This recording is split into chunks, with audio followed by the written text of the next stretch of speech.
Nasa kama lang si John habang pinagmamasdan ang natutulog na si Tamara. Maging ang anak niya ay tulog pa rin. Hinaplos-haplos nito ang buhok ni Tamara. This is the best thing that happened in my life. Thank you.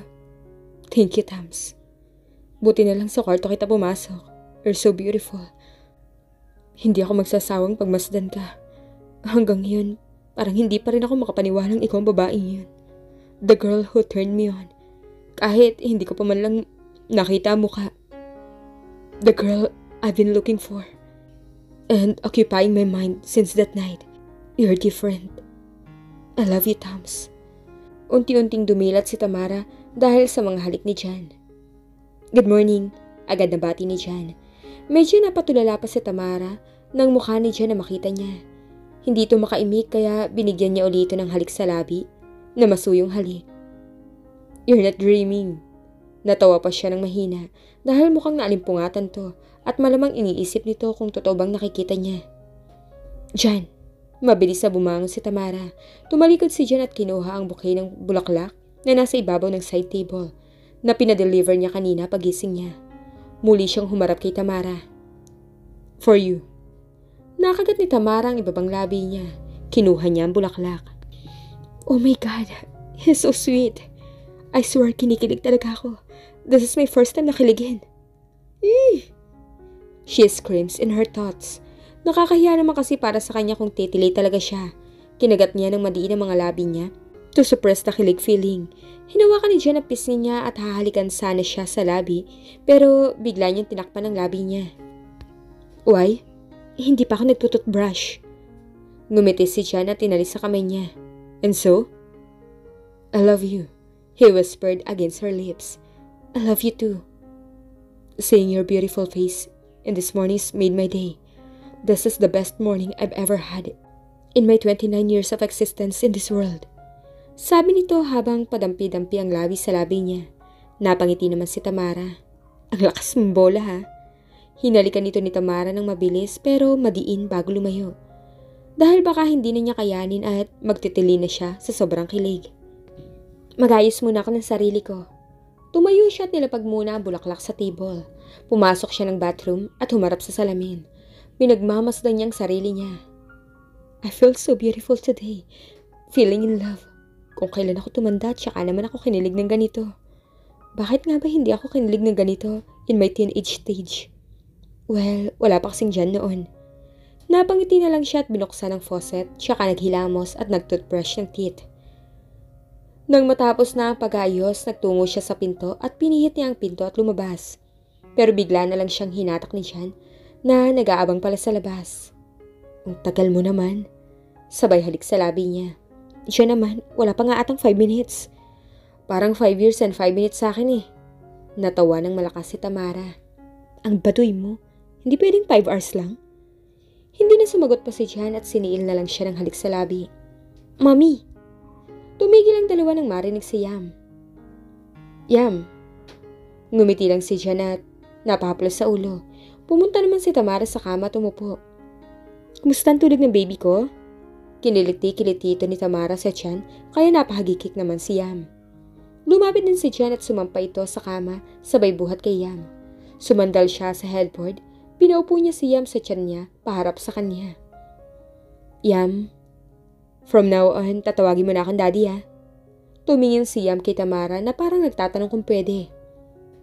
Don't worry Yam, Mommy won't mad, right Mommy? Ngumiti na lang si Tamara. Tuwang-tuwa naman itong ngumiti ang mami niya. Hinapit ni Jan si Tamara palapit sa kanya at hinalikan ang ulo nito at ni Yam. So, kumusta ang Disneyland? Jelay asked.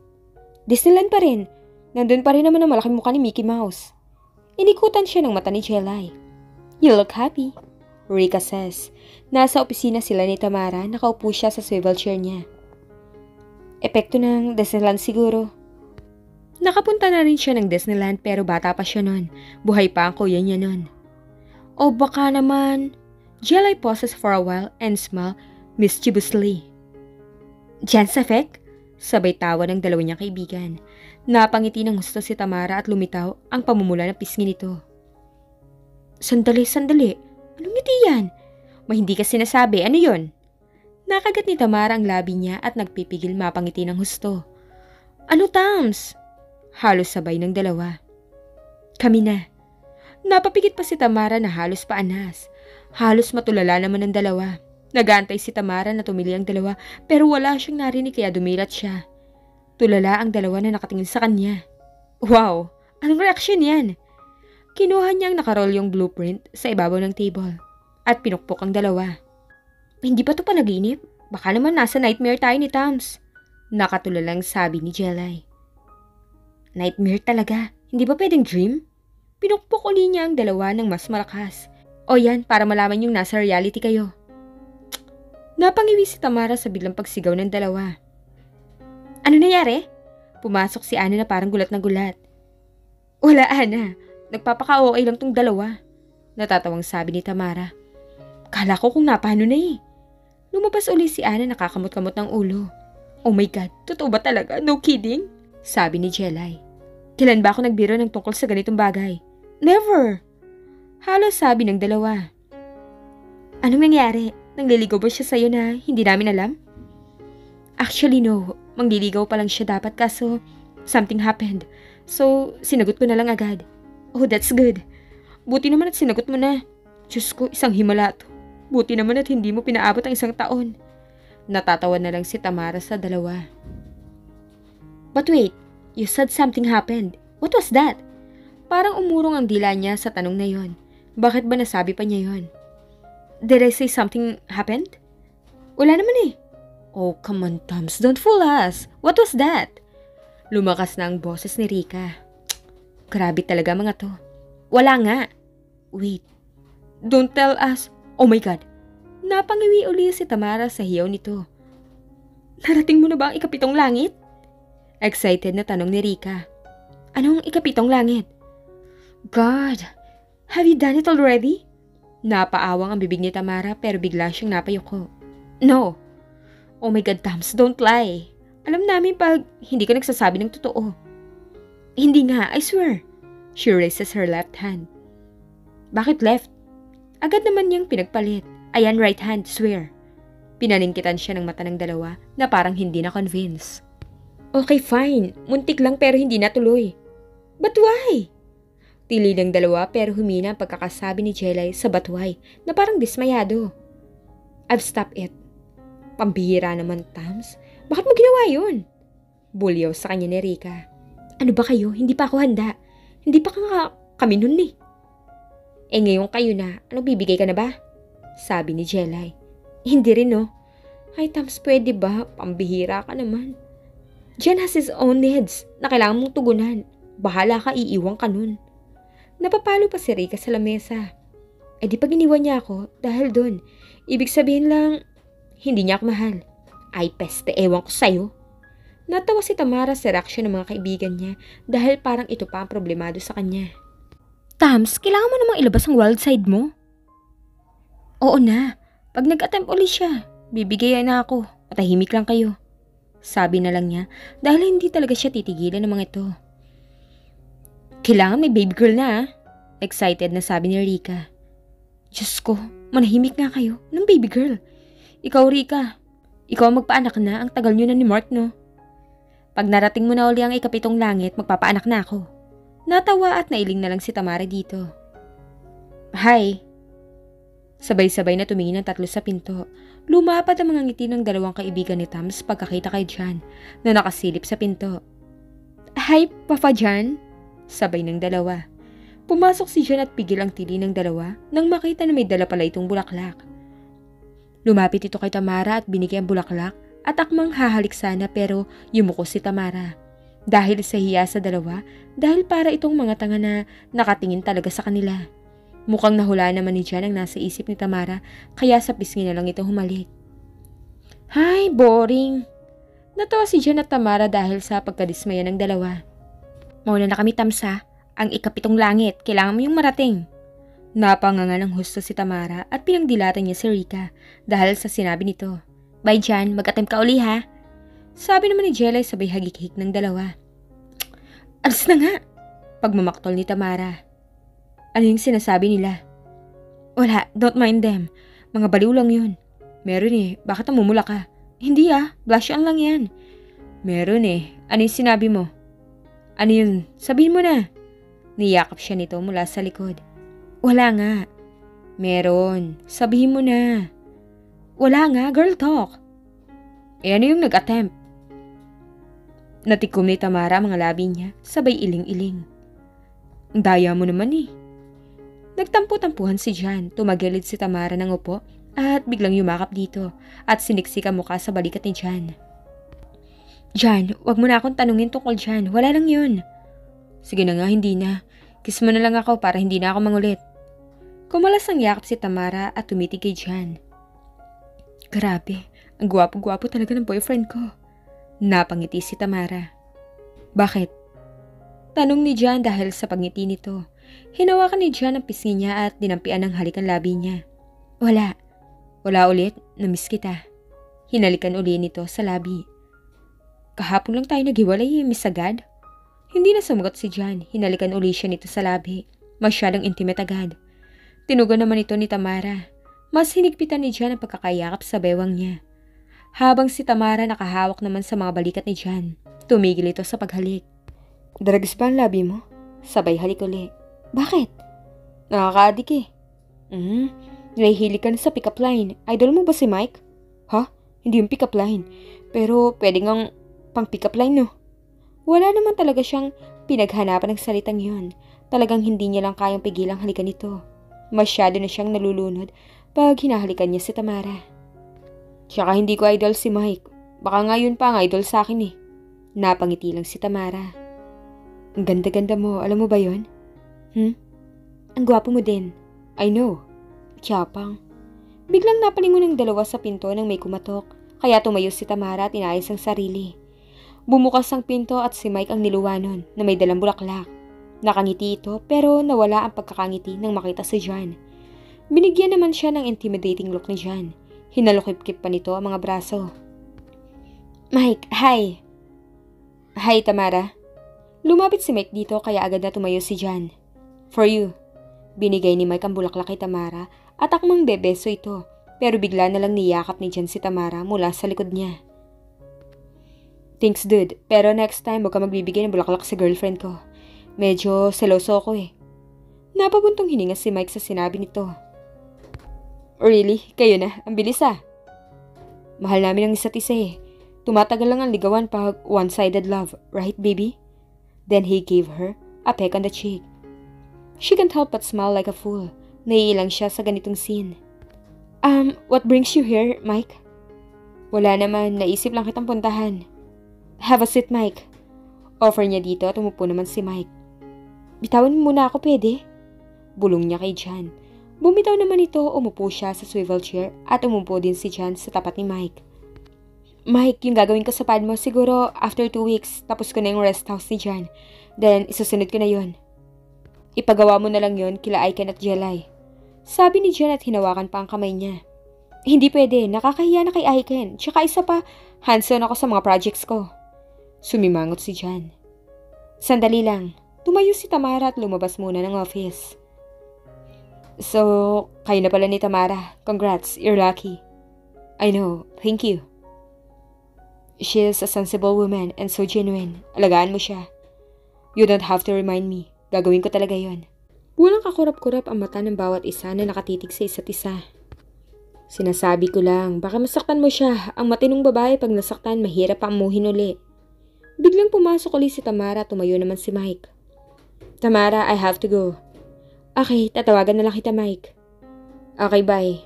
Tumingin si Mike kay Jan. Can I? Asking permission to give her a peck on the cheek. Tumango lang si Jan at nagbeso ito kay Tamara. Bye. Lumabas si Mike, agad namang tumayo si Jan at hinapit uli siya sa bewang. Sabay na tayong pumunta ng rest house.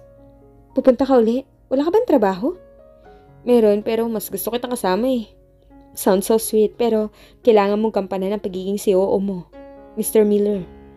Sa halip na sumagot, halik ang binigay nito at tumigil din agad. Pumunta ito sa may pinto at nilakang pinto. Pinanglakihan siya ng mata ni Tamara. Agad na lumapit si Jan dito at hinapit uli sa bewang. Para walang istorbo. Hinalikan uli siya sa labi nito. Naglakad sila papuntang swivel chair. Tsaka tumigil sa paghalik at umupo uli. Hoy Mr. Miller, anong kalokohan ang iniisip mo? Pilyong ngiti ang sumilay sa labi nito. Ano bang iniisip mo? Wala naman akong iniisip eh. Ano bang nasa isip mo? Baka pwede nating gawin. Parang biglang namula si Tamara sa tanong ni Jan. Akma siyang tatayo dahil sa hiya, pero hinigpitan lang lalo ni Jan ang pagkakayakap sa bewang niya. Why you are blushing, baby? He says against her lips. God, he's such a good kisser. I can't help but respond. Pakiramdam niya nagiging expert din siyang humalik pag hinahalikan siya ni Jan. Ngayon niya lang natuklasan ang sarap ng halik. Una niyang may experience ng halik, wala siya sa ulirat, so parang wala din. Pakiramdam niya mauubusan siya ng hangin sa ginagawang paghalik sa kanya ni Jan. Sasabayan pa ng mga haplos ng mainit na palad dito sa likod niya. Pakiramdam niya may dalang pure electricity. Tumigil sa paghalik si Tamara. Gagamba ka ba? Nangunat ang noon ni Jan sa tanong ni Tamara. Bakit? Yung kamay mo kasi kung saan-saan gumagapang. Sabay tingin sa kamay nito na nasa ilalim na ng dress niya. Sorry, minsan pasaway talaga tong kamay ko eh. Hi, Jan Miller, cute ka pero may simpleng kalokohan din, you know. Natawa ng malakas si Jan. Hindi you're hard to resist. I just can't help but kiss you and touch you. Just a kiss? I want more than that, but in the right time and in the right place. At kapag ready ka na. Salamat. Oh, that is the best kiss that I've ever had. Para sa kanya, best kiss talaga to. It was a simple, tender kiss. Innocent kiss with full of love na galing sa isang babae na mahal niya. May sasarap pa ba sa ganung halik? I still remember our moments in Hong Kong. We look like a perfect happy family. I could still imagine their face. Their smiles are priceless. Sobrang napapagaan ang loob ko ng mga tao na mag-ina ko. What a beautiful smile. His thoughts interrupted by someone. Ma'am. Hindi man lang niya namalayan ang pagpasok ng mami niya. Tumayo siya at sinalubong ang mami niya. They hugged each other and gave her a peck on the cheek. What a pleasant surprise, ma'am. Ang aga mong bumisita. Don't you miss me? Hindi ka man lang umuwi sa bahay. Nandito ka na pala. Sorry, ma'am. Sa kondo muna ako tumuloy. So I think it's about time to hear your story. Story? About your child? Napangiti si Jan. Ma'am, wala pa nga. 2 weeks. Wala pang 2 weeks Gusto muna niya kasing makasigurado bago niya sabihin dito. May pagka-overreacting din kasi ang mami niya. Baka pag sinabi niya dito, puntahan agad si Yam. Gusto ko lang malaman. Please tell me, sino ba nabuntis mo? Impossible namang si Martina. Obviously, she's not. Jan, anak. Sige na, sabihin mo na. Okay, fine. But please, ma'am, just keep yourself calm sa malalaman mo. Don't be so overreacting. Pinangunahan niya na ito. Okay. Promise? Ma'am. Okay, fine. I'll try. Ma'am? Yes, okay. Okay, listen. I think may nabuntis ako more than 4 years ago. No, I'm pretty sure I was the father. 3 years and a half na bata. He explained. Wow, really? Do I know her? Or are they? Tanong ng mami niya, nahalata na ang pagka-excite. Excited ka na agad? Hindi ko na muna sasabihin kung sino. Oh, come on, Jan. You've started it. Don't leave me hanging. Ma'am, baka kasi wala akong gagawin. Just tell me. Putol nito sa kanya at medyo napapalakas na ang boses nito. Okay, but please, ma'am. Nginitian lang siya ng mami niya. Remember Tamara? He asked. Who's Tamara? The one who's renovating my rest house. Nang laki bigla ang mata ng mami niya at bahagya pang napaawang ang bibig nito. So you mean, Yam is your... Ngumiti si Jan at tumango-tango. Oh my God, he's my grandson. Kaya pala ang gaan ng loob ko sa kanya. Jan, I wanna see him please. Ma'am, no. Ito na nga ba sinasabi ko eh. Hindi pa alam ni Tams. Anong hindi niya alam? What do you mean? Basta ma'am, it's too complicated. Tsaka ako na lang ipapaliwanag. Jan, anak, sige na. Asan sila? Nasa rest house ba? Puntahan natin. Ma'am, hindi pwede. Ang kulit mo naman eh. Baka mamaya hindi mo mapigilan masabi mo pa kay Tams. Hindi niya alam na ako ang daddy ni Ham. O what? Anong hindi niya alam na ikaw ang tatay ng anak niya? Ikaw yung gumawa nun. Natawa si Jan sa sinabi at reaksyon ng mami niya. Wait, don't tell me hindi siya sure kung sinong tatay ni Yam? Because she... Ma'am, no. Matinong babae si Tamara. Ako lang ang naging lalaki sa buhay niya. Putol niya dito dahil mukhang iba ang iniisip ng mami niya kay Tamara. Then explain, Jan, because it seems really puzzle to me. Napabuntong hininga na lang si Jan. Wala na siyang nagawa kundi ang ipaliwanag ang lahat dito. He tells everything to her mom, every single details. He left nothing. Hindi naman makapaniwala ang mami niya sa narinig mula sa kanya. Oh my God, why don't you tell her the truth? Sasabihin ko naman, inaantay ko lang ang result ng DNA para may proof ako. Pero don't worry, ma'am, this is going easy. Kami na ni Tamara. Oh really? Then tell her. Baka mamaya maghalit sa iyo yun pag hindi mo agad sinabi sa kanya. Lalo na kung malalaman niya pa sa iba. Medyo napaisip si Jan sa sinabi ng mami niya. I will, mom. 2 days from now. I'll have the result by that time. Then, I'm going to tell her. Okay, then what's your plan after that? I'll ask her to marry me. Finally. I've been waiting for so long to hear that from you. Seeing you to settle down is my last wish, Jan. God is really good. Finally. Pinagsali ko pa nito ang dalawang palad. Napapangiti na lang si Jan dito. Mahal niya si Tamara at itong babaeng nakikita niyang aantayin niya sa dambana at makakasama habang buhay. Maiksing panahon pa lang ang pinagsamahan nila pero sigurado na siya dito. Let me handle the engagement party. Sabi ng mami niya na talagang excitement ang makikita sa mukha. Proposal muna, excited naman masyado. Oo nga pala. Nagkatawanan ng dalawa. Ano nga kaya ang magiging resulta ng DNA? Paano kung hindi siya ang ama?